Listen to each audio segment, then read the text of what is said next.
कर्म बंधन हो जाता है। यज्ञ सेवा के अलावा जितने भी कर्म हैं संसार के, तो इस कर्म को छोड़ है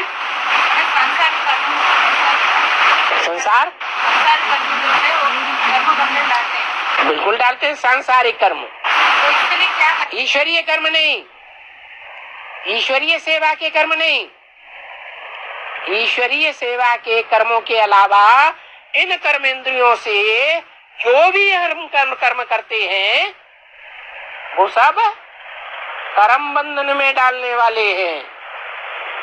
ईश्वरीय सेवा के लिए इन कर्मेंद्रियों से हम जो भी कर्म करते हैं वो कर्म बंधन से क्या मुक्त करने वाले हैं। हाँ, तो सांसारिक कर्म मुक्ति कैसे है? सांसारिक कर्मों से मुक्ति कैसे? सांसारिक कर्मों को छोड़ करके ईश्वरीय कर्म में लग जाए? अरे ये भी कोई पूछने की बात हुई? नहीं, छोड़ने की बात है। सांसारिक कर्म को छोड़ने। सांसारिक कर्मों को हमने बुद्धि से त्याग दिया, कर्मेंद्रियां कर्म कर रही हैं। क्या कहा?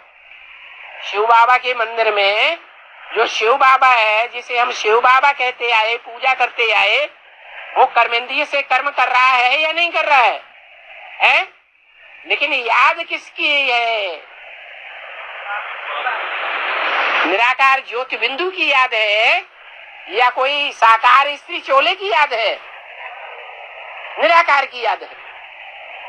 तो जो निराकार की याद में कर्म किया गया, वो निराकार की याद में किया हुआ कर्म वो यज्ञ कर्म है या यज्ञ कर्म से बाहर है सांसारिक कर्म है?